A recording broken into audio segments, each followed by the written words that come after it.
Hey guys! So, first up, I love you guys for coming, whoever is coming, and I wish you well, and I hope that you have a really wonderful day. And I'm a little low energy today because I have been packing. I don't know if you can see all of this. Look at all of this. Look at all of this stuff happening. Oh no. You see my giant Harry Potter poster? I won that years ago. That has absolutely nothing to do with this video tonight. Actually, I like this look. I'm just going to keep this going. Listen, today's video is about the different things happening in my life, and quite frankly, that includes the coronavirus, which is a whole new big C. In my household, after my mom got cancer, we used to refer to cancer because we didn't want to say the word all the time. It was kind of like Lord Voldemort. You would say the big C for cancer. And now, coronavirus is a whole new big C. That's really sad how that it keeps being that letter. It just keeps going back to that. So anyways, it's that. A, it's a little bit like Outbreak, which, by the way, what movie is back out on Netflix now? Outbreak. That's just inappropriate. They should take that back. They should just be like, oh, we're sorry, guys. That was really insensitive. So the day that I was trying to escape, what was it? It was Hurricane Otis Redding. I don't know. It was Hurricane O. I don't remember. It started with an O. There were so many hurricanes at the time. There was like 5 that happened. It was like one after a freaking other.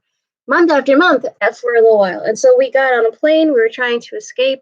We got caught in the hurricane as it literally turned back. We got caught in the outer bands. And they played a video over and over again because the monitors were malfunctioning.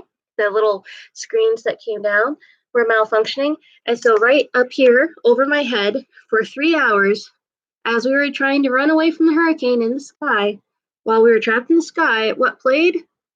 But the day after tomorrow for 3 hours. And then an almost larger travesty in a way, the Sisterhood of the Traveling Pants, which quite frankly was a painful movie the very first time around, but much more painful the 5th time around. Although the 3rd and a half time around I did get some sleep. And America Ferrera. Who knew? Oh, I didn't really know. I mean, my mom was a big fan. My mom had this thing where she just knew about any and all Spanish people, especially Spanish female actresses. She was just like, yeah, all the time. And I was just like, ooh. You know, if it was like an ISU championship holder, I'd know because I was into ice skating in Japan. Anyways, so the other thing that's happening right now in my life, or as Miranda Hart used to say, previously in my life, to Wong Fu, thanks for everything. I'm watching that movie right now. I'm rewatching it. I am on a crusade. I'm about to turn 31 very soon, in just a couple of months. And to all of you out there that are also 30 or are about to be 31 any moment now, or were 31 a couple minutes ago or a moment ago, or you're turning right now, you know that there are all these different movies that you grew up hearing about and that you might have seen, but didn't make as much sense as they should have made to you, because although you were in the world at the time, you weren't really a part of the world that they were aimed at. You weren't an adult. And so I thought, what an interesting experiment to see if I truly love these movies if I watch them again as an adult. So that's what I'm doing. And this is one of the movies that I'm watching right now. And quite frankly, the most frightening thing about it is that I had watched this movie before. And with the exception of John Leguizamo, I never recognized the other 2 people. And my mom would say, you're in love with that guy. He was in Dirty Dancing. And I'd say, what guy? Where? I never got it until I was watching earlier today, and I watched him get made up. And this weird thing happened. Just as he was sitting down, he had this moment where he goes,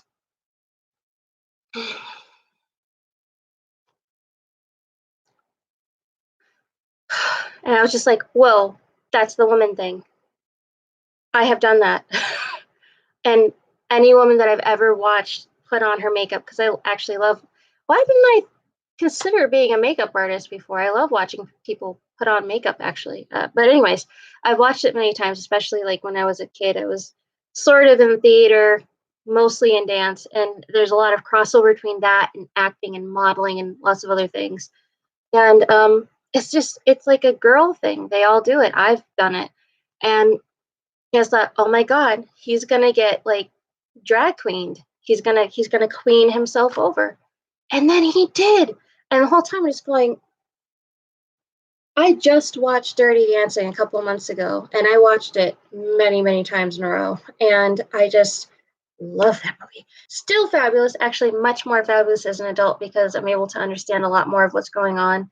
And I'm able to anticipate stuff as you're supposed to anticipate it. I'm able to actually enjoy it before I was just kind of like, ooh, dancing. Oh, I love this song. And none of it really made sense. Most of it went, but point is, or other times I would watch it and it would just sort of do do do do, like kind of la la la la la, ooh, Sailor Moon. So listen, to Wong Fu, thanks for to Wong Fu, thanks for everything.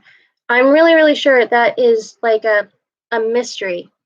So we're supposed to watch and we're supposed to forget about that line on the picture. But I think that at the end of the movie, we're going to find out that she had some sort of plastic surgery, or maybe Wong Fu taught her how to be more feminine, or taught her how to be more classically feminine, or more attractive to the dominant male idealistic figure or look of a woman. Because the fact is, yes, she was absolutely gorgeous, but that's not the only version of gorgeous. And so I just kind of wonder if we're going to get to the end and we're going to realize Wong Fu was actually like her teacher, her person that taught her how to be as elegant and beautiful and feminine as all of them wanted to be. Because nobody knows what that messages that she's left. So, anyways, the three main characters are in a restaurant. They were just meeting with their kind of manager, money guy who helps them out so they can get to places and do really awesome things. Two of them actually tied for drag queen. The third was not even a runner up, and she was very upset. And she's played by John Leguizamo. And Dirty Dancing uh, was the top tier queen that won. And then the person who ties is played by Wesley Snipes, who I think of as being almost like male in overdrive, like almost too almost too masculine. Like there's so many movies that I've watched where I just thought this is kind of obnoxious, like boys clubby, obnoxious, whatever. Like well, there's no polite way to put this, like throwing your dick around kind of thing. And I now when I think of them, I'm not going to be able to just dream about making out with any of these people. I'm going to be thinking of them with a lot more respect. So I think this movie has actually really helped me now a lot more as an adult than it could have helped me as a kid because I wasn't really, I don't know. And I know that I've seen it once, but most of it I just don't remember most of it, which is really sad. But it's coming at a really perfect time in my life because I'm living with someone who definitely feeds into a lot of the stuff that I think of as being outdated and not very pro woman's rights kind of stuff. But the point is, this is the stuff that's happening in my life right now, and they're completely and totally separate. And yet, the coronavirus thing, that was going around the world at the beginning of this month. It's the 15th right now. Very soon this month is going to be over. And at the beginning of this month, I felt a shift, and I didn't know what that shift was. I just felt like there was all these different changes happening both in my life and other people's lives. And I didn't know what it was going to be. I didn't know that my world was going to end up looking like this. I was thinking that we were going to be moving maybe in 30, maybe in 40, maybe in 60 days. It wasn't nailed down yet.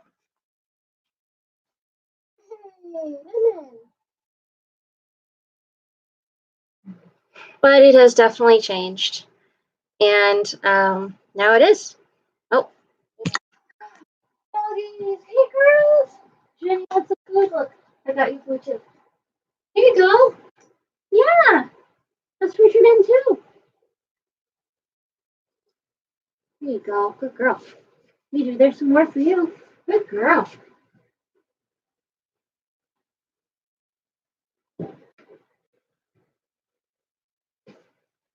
Whew. Sorry about that, good people of the world. Dogs were dropped off. Hooray! Okay, so now I can't see you as well. I had no idea what was about to happen. All I knew is that I went to my third or fourth D&D game night, and only my first one with adults, with the older. I don't want to call them older adults, but there's two different D&D nights that I go to. One is at night, actually. One is during the day, and both are adults. One is the younger adults, where I'm the elder at 30, and the other one is adults that are 30 and beyond. Not too far beyond. I'm not ageist, I say. Here's the point. Yeah, totally distracted just now. It's really hard to do this, seeing yourself. It really, really is. I'm doing this thing with my voice, trying to sound like I'm deeper, older, and wiser than I truly am.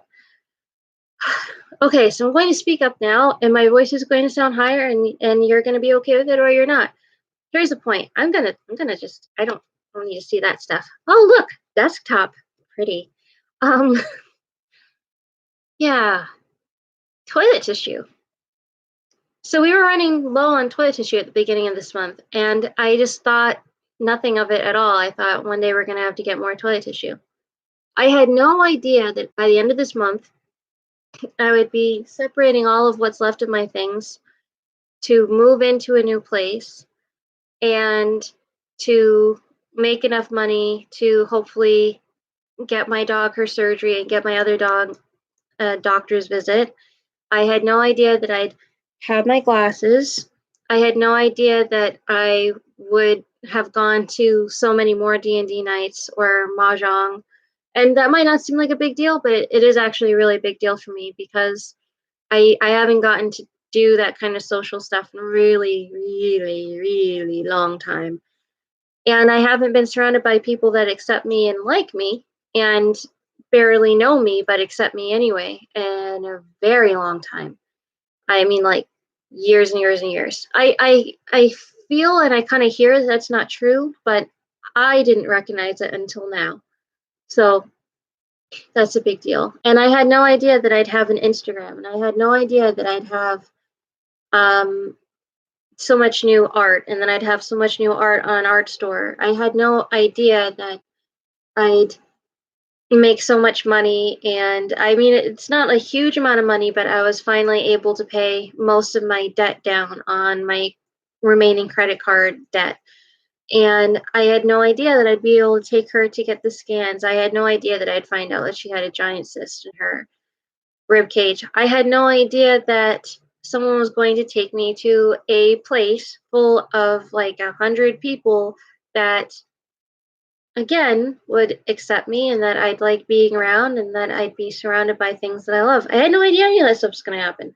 I also had no idea that there was going to be a giant virus thing starting panic and a certain level of mania tinged behavior, including toilet tissue. Yeah. So I started worrying lately that we didn't have enough toilet tissue. And then my dad walks in and he goes, "Do we have enough toilet tissue?" I'm like, because I was just thinking about that and went, "Yeah, make sure you hold on to it. It's gold." Like, he never thinks of toilet tissue as gold. What's that? What's happening? I hadn't looked at my phone yet that day, and it turns out, look at that. Yeah, bunch of Italy seems to be slightly dead or dead. And okay. There's cases in U.S. Oh, there's cases in Florida. That's not good. No, that's not good. And then something hit me as I started to read the numbers, and I believe it's what turned the INFJ cogs, because these numbers are not as big as the regular flu numbers. Corona is. I haven't done enough reading up on it, but it's like an amalgamation, or almost like the flu 2.0. And people are worrying that it's basically the next plague because of how quickly it's spreading and how fast it kills people. Now, I have to say, part of how fast it kills people is because of how new it is. Honestly, our bodies really do adapt, and as each generation has children, this generation, as in my generation, your generation, whatever generation you're in, frankly, deals with the flu and survives the flu 100% more than any of the past generations, because with each generation there's a little bit of a change. We adapt, we grow. This is a part of that. And my personal belief is that the next generation will also be able to survive the coronavirus a little bit better and a little bit more and a little bit longer. And the thing is, I feel like every time I say something like that, I'm just nailing my coffin shut because there's so much hysteria over it already. And, I've grown up watching things like Terminator Salvation. I always thought the one thing that was missing was some sort of a virus that was at least partially engineered by different chemicals or dyes or scents or other chemical manufactured things that might have been in the food or the clothes and yada yada yada.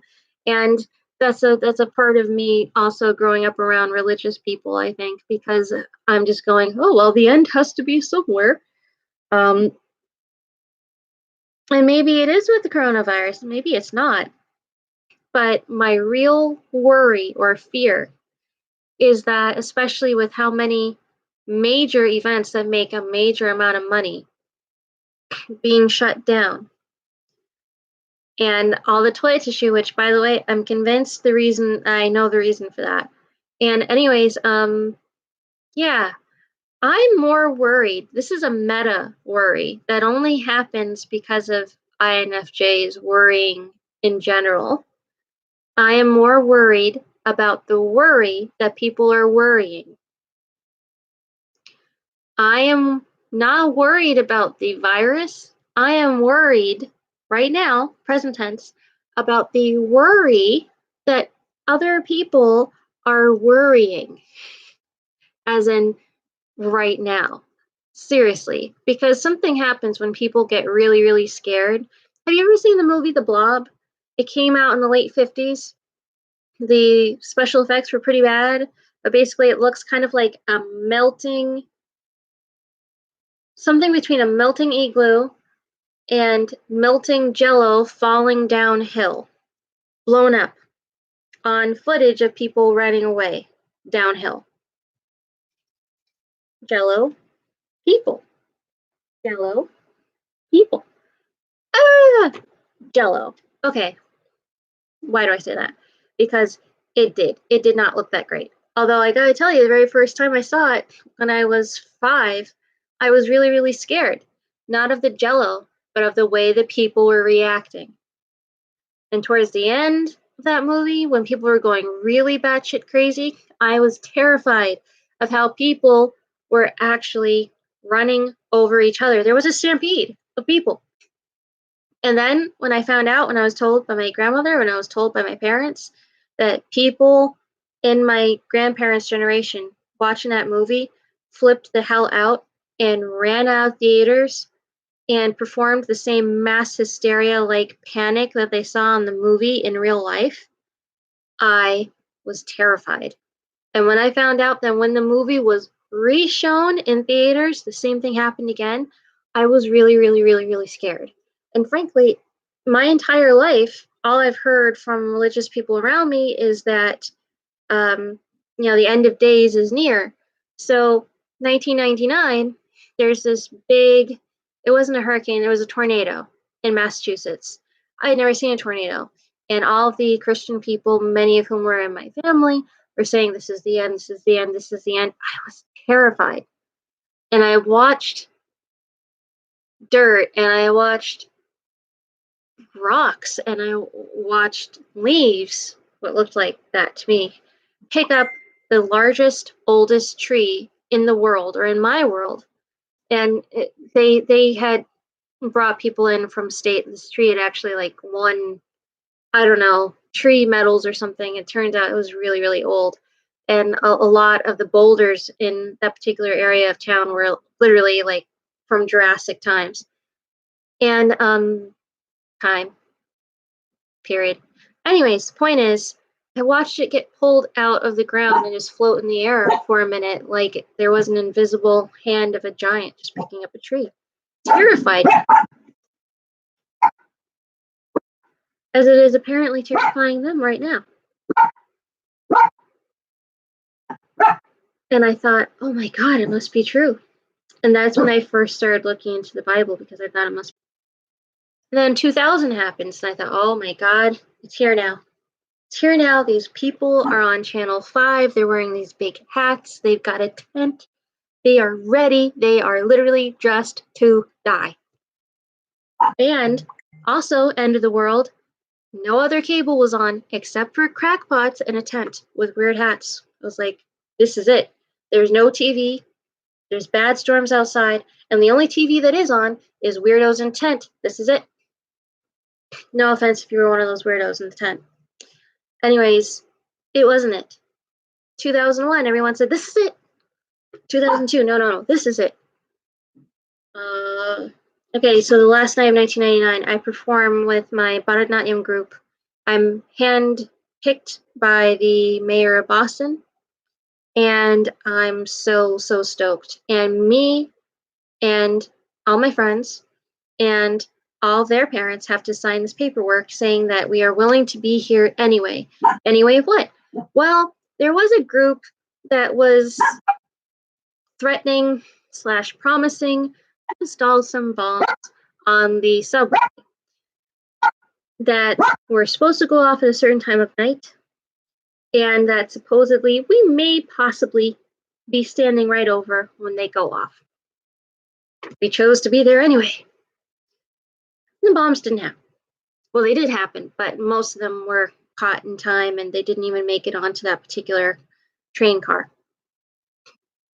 But I heard that, and I signed that, and I thought, wow, this is the last night of my life. We better make it a good one. And me and my other friends, and we were really little at the time, but we had these really deep conversations, and we were so grateful that we had this moment in our life. And at that time, I wasn't thinking about toilet tissue. See, the fact that any of that stuff was so deep and so meaningful, and the basics like food and toilet tissue weren't coming up for me, now disqualify those things as actually being important. And I'm like laughing at that in my head. I'm saying, this is going to be the one, because it would be bullshit to die on this note after everything that I've just been through. And now I'm going to die quarantined in a new house, no food, no Wi-Fi, means none of you people. Not getting to see the end of this movie. Yes, I've seen it before, but I don't remember what happened. Not getting to see the end of this movie. Not finding out who Wong is. That would truly upset me. Like, I want to get off this now so I can figure out who Wong Fu is. And missing the last day of the Ren Fair? No, that's not important. To you, what, do you get out all the time? It's important to me. I barely get out. This, and by the way, you look gorgeous tonight. This is my getting out. Okay, so D&D has been canceled. Apparently there's no toilet tissue at the store. That's a problem. And there's almost no sugar in the house. Hey, I'm addicted. I'm honest. There is almost no sugar in this house, and I am stressed out. I know, this seems really like, oh wow, she's poking fun at this. She's acting like this doesn't matter. It does matter. I'm just saying that I think that the level of worry is very close to hysteria. People are acting like there's about to be a hurricane. That's the way everyone's acting around here, the way they're stocking up on things. And sometimes local governments, it trickles down to local governments to quarantine people in order to protect them against the possible violence or looting of hysteria. Not actually the thing that's scaring people, but people need to be protected against how people react themselves and possibly hurt other people or themselves. And I've been saying, just wouldn't that really suck? I mean, seriously. I guess that's just the INFJ thing. I'm looking around and going, we're getting rid of all of our food because we're moving. There's not going to be any food.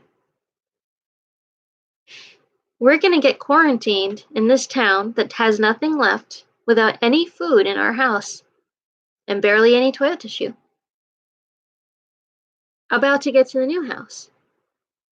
All that money is going to be sent out. I don't have enough money or credit to go buying toilet tissue. And I'll never get to read the latest edition of the one. Well, really, there's 2 or 3 manga series that I'm very interested in right now. But Demon Prince of Momochi House, number 15, which actually was sent to me by mistake, and I sent back, and I didn't want to read it because I didn't want to mess up the book for somebody else. But now I wish that I had, because apparently I might die never having read it. And what if I'm not able to get you in surgery? Like, what if I get stuck here and, what if I die in this town that I've been the most lonely in? I've been so lonely in every town that I moved to, I really have. But I've been the most lonely here. There's a lot of old boys, or good old boys here. There's a lot of chauvinism here. And there's a lot of, I like to call it old school memorabilia. I'm really into musicals. The very first year that we moved here, I wore a scarf across my head because I wanted to look like one of the girls, one of the daughters in Fiddler on the Roof, how she had done her scarf. I thought it was so beautiful. And someone pulled over on my street and asked me why I left Afghanistan. And I said, I haven't gotten to go. And he said, why would you want to go back? I went, no, I mean, I haven't gotten to leave the country. And he went, come now, we can all see you. You're brown, you've got that thing on your head. I'm like, it's my scarf. I'll have you know, I look very much like what's her face in Fiddler on the Roof right now. I didn't think that. And look at how long it is. It trails almost like hair. And the guy was like, oh, wow, you need to be careful. Around here, we're going to think you're a Muslim. And he drove away. I got pulled over all week that week. But hey, to life, l'chaim. Anyway, point is, not a bra spalving. Here's the point. What's the point? What's the point of stocking up on toilet tissue if your last time in life is going to be counting the squares? Counting the squares you have left. What's the quality of that? I don't know. But I also kind of think that we're all going to think of this as this stupid thing that blew over. Everybody blew their money on this and that stock and overbuying on toilet tissue, and all this fallout is going to come from overproducing, mass producing toilet tissue and other things. And one day we're going to be telling our children, our grandchildren, and our friends' grandchildren, in order to calm them down from the latest virus or catastrophe that's happening to them, I remember the coronavirus. And that is my old people voice. I do not know why. I like it though. It's better than my voice. Let's see. Let's see if I can do old people voice without some weird pretend southern accent. Oh, that was the coronavirus. No, now I sound like an old wizard lady. Point is, I don't think that it's going to kill off as many people as what we're all expecting and assuming that it's going to, meaning the world. And not just because of people being forced to stay in their homes, not just because of the ball game being canceled. Oh, that is some pretty big shit, I gotta say. Especially close to the same size of the basketball players. It was just something that I mentioned to somebody that I was talking to earlier today. I mean, I watched him get up and I almost screamed out, "Holy shit, he has spider legs!" Because it like took him 3 minutes to stand up all the way. And by the time he was done, his head was almost above that blue sort of tarp that they hang up on like the sort of wall behind them, like they're ping pong champions or something. And he's like, "I gotta go. Someone needs to check to make sure I don't have the virus. I have to buy toilet tissue." Whatever it is. Thing is, I just think it's not going to turn out to be the epidemic that we are thinking it's shaping up to be. I think part of the reason why is because everyone is being forced to and is also practicing common sense, not hanging out with lots of other people right now, but or going to hospitals if you have to. Stay away. But I also think possibly the other reason why is because this isn't it. I don't feel like this is it. This is it for my life right here. But I don't think this is the end of my life. I don't think it's the end of my physical life. And I don't think that my physical life is going to end in a couple of days or a couple of months or this year. I don't think it's going to be a very long life. I know that sounds really bad, but I think part of the reason why it feels like this is not going to be a very long life for me is because, not just because I've used some of it up, but because I'm changing so much. I don't feel like this version of me is going to be the version that's at the end. I think I'm just so much stuff is changing, constantly changing, for me, and I'm actually making a real effort to unapologetically be myself. Viewer discretion is advised. I really don't see this version of me being the me that's towards my end. I know it doesn't might not make a lot of sense to you guys, but I've always had this ability to feel certain things in accordance with what will happen, and sometimes I can get a picture, but it's very cloudy for me, and I think actually I'm getting in my own way. Like I could probably see it more if I thought about it less or if it was less important to me. But my mortality has always been very, very, very, very important to me. And I just don't think that it's going to end with the virus. I don't think anyone that I know personally is going to be touched by it. In a way, the analytical part of me kind of thinks that's because so much of my life and the people around my life, or so many of the people around me in my life, have been touched by cancer. I know you're thinking, what does one have to do with the other? Well, a lot of times when there's different epidemics, pandemics, or just giant life-changing things that happened in this block of 10 years, that block of 10 years, or this block of 100 years, or that block of 100 years, there's something that touches everybody. There's one thing that touches a smaller portion of humanity in that particular area for that particular time. And I don't think that it's going to touch me directly. I don't think I'm going to have it or that I have it. I don't think that my dad is. I don't think anyone in my immediate family is going to have it. I think someone maybe in the congregation that I attend might turn out to be diagnosed with it and get better.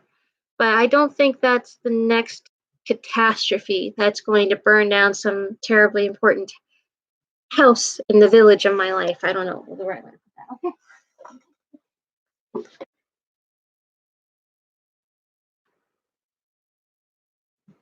No, no.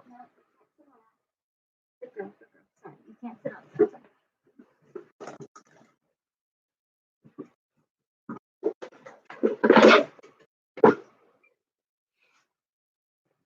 Good girl, you can sit there. Good girl, you can sit there. I know there's probably some people that think that coronavirus is not exactly fake, but probably a little bit fake. There's always someone out there who thinks that all of the newspapers and all the magazines, I know you're going, what year do you live in? Well, they both exist, okay? And that everything online is being totally doctored and none of it exists. I don't believe that either. But I believe that some of the hysteric reactions, the disproportionate reactions, people who are actually putting themselves under their own house arrest in advance of anything to put themselves under house arrest for. Frankly, I just have to say, I do that every time I see someone hack in a theater. And that's not just because of Outbreak. Every time I see or I hear someone behind me in a theater, I'm like, that's it. I'm staying in my house for the next week. Because that's how you don't get sick. Frankly, one of the good things about this hysteria is that it's teaching people how to actually have safe habits, which is weird but sad that it takes something like this. But I just, what do you think? Has it touched your life? Has it touched somebody in your life? That doesn't mean that suddenly it doesn't mean anything. But what do you feel? I don't feel like this is the end. Every year, some religious group is telling me, no, this is the end. No, I mean, all these different years have been ends adding up to an end, but we mean that specifically this end is the very last end, and so therefore right now is the end. That's what I get every year. Every year of my life, I've heard it. I don't think so. I don't think so. I think 2020 is the end of something and the beginning of something else. And I don't think it's Jesus rising again or the Antichrist or any of that kind of stuff. And I'm sorry, that does sound way over the top for me. I know that it's very, very true for many people. It's not true for me. I don't see it. I don't feel it. More importantly, I really don't feel it. I just don't feel it. I'm sorry. And the weird thing is, I'm so much more freaked out at the idea that other people are going to act like it's an epidemic. Let me tell you something. Cancer is an epidemic. I defy one person right now watching this or coming to this to tell me that you don't know one person who knows a person who has or who has had cancer. That's actually a really big freaking deal. Even if it's as far off as you know someone who has cancer or who has had cancer, that adds up to a lot of people. It's a lot of people who have had cancer or who have cancer or who are directly related to people who have cancer. It's a lot. It's a lot, a lot, a lot. That's too many to turn a blind eye to or just say, oh, it happens. I remember that it used to be like a dirty word when I was a little kid because it meant instant, premature, horrendous death. It doesn't mean that now for most types of cancer, for some types of cancer. For the types of cancer that were the most prevalent in the 90s or were the most talked about in the 90s, aka breast cancer, it does not mean instant, imminent, horrendous, premature end of life. But as I just saw with my mom and with the different cancer patients that I tried to champion myself, there's many, many different types. And there's many, many people who have it or who have had it or who are directly related to people who have it right now. That's a lot of people. What percentage is that? If you and 5 people that you know get into a room, I defy you to tell me that not one of you are directly related to someone who has or who has had cancer. One group out of 100 could say that. I don't believe that more than one group out of 100 could say that. I really don't. And part of that is I used to think that I was one of those people, and then I realized one day that actually I wasn't because my great grandmother had it. And then I discovered that apparently a great great uncle on my dad's side had it. And then, of course, years later, my mom, and years later, my grandfather. And that's a real epidemic. Coronavirus is I think, I haven't read up on it, honestly, I haven't read up on it yet. Sort of mutation of the flu virus. And frankly, the flu virus is constantly mutating, and people get sick with the flu every single year. It's almost a fact of life. I can't remember a year when I didn't get the flu. I think everyone gets the flu every year, at least once a year. I get it at least twice a year. And May is because of that I'm a lot more careful with my habits outside of the house or inside the house. But yeah, it's less that it's this new thing and more that it's a, what's the right word? Is transmutation the right word? I don't know. It's just, it's sort of a mutation of something that already exists and nobody knows how to deal with it. And that's the truly terrifying part, that no one knows how to deal with it except to buy toilet paper. Here's why everyone's buying toilet tissue.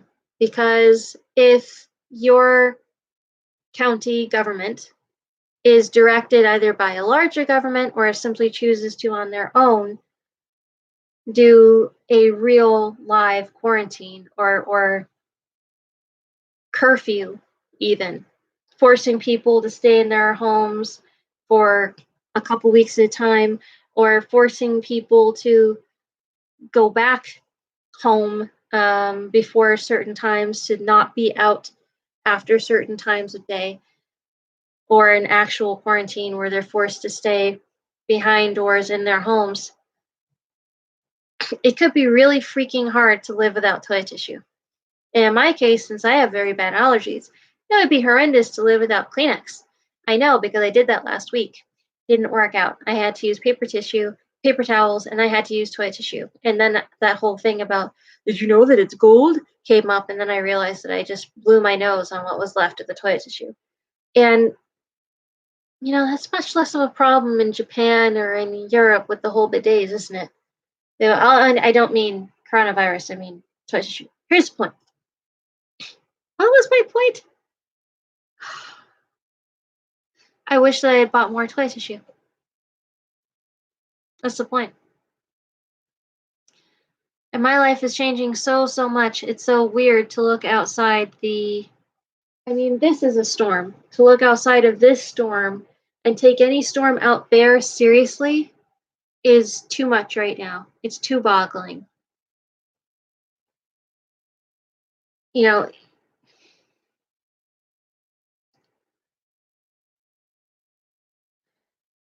With all the losses that I've had recently in my life, it was very, very hard to hear about any storm happening outside of my window. But with living in this storm right now, it's too hard to listen to that storm out there. The most scary part of that storm out there is that it might take away my freedom. That's what frightens me more than anything. The idea that the carrot at the end of this stick that's been hitting me over the head is going to go away, and I'm going to be just as upset, I'm going to be just as sad, and I'm going to be just as lonely, and I'm going to be just as bored, and I'm going to be just as hungry to have some sort of joy at the end of all of this stuff being moved and getting into a new place and all this upheaval, to then be put on some sort of house arrest for my own good. I can't deal with that right now. That's actually very, very stressful. It's very stressful. That's actually my biggest worry right now. The idea of being forced to live in so much change in so little time without even the basics, and being forced to live as though there was a storm hitting even though there wasn't. Let's say we move into the new place and they force everyone to stay in their houses for the next 2 weeks. I've already checked into it. We're not arranging to have any food there except for a couple cans of canned food. And we're not arranging to have anything else set up. There's not going to be any internet. Now, that might not seem like a big deal to you, but for someone who all of their loved ones live out of state or out of country, having an internet connection versus not is the same as having loved ones versus not, because there's no other way for me to interact with them or connect with them. I mean, there's a couple that are very spiritual, and I literally feel them from time to time, like turn to me and like put a hand on my shoulder and look at me, like wanting me to know that I'm thinking of them. That's really cool. Most of them don't do that. Most of them don't know how to do that. Most of them do that by accident, and that's when usually, there's some giant upheaval happening in their life, and it's making them think of me. Sometimes actually their worry for me can be the giant upheaval, but you know no Wi-Fi is the same as being completely alone and shut in, and that's really close to how we've been. It's this feeling of being cut off from everybody and everything. And then honestly, living through any kind of storm is really traumatic. I'm not up for any more trauma or drama. So what's an INFJ to do? Order pizza from Papa John's, yes, and order toilet tissue from Amazon. Yep, sounds about right.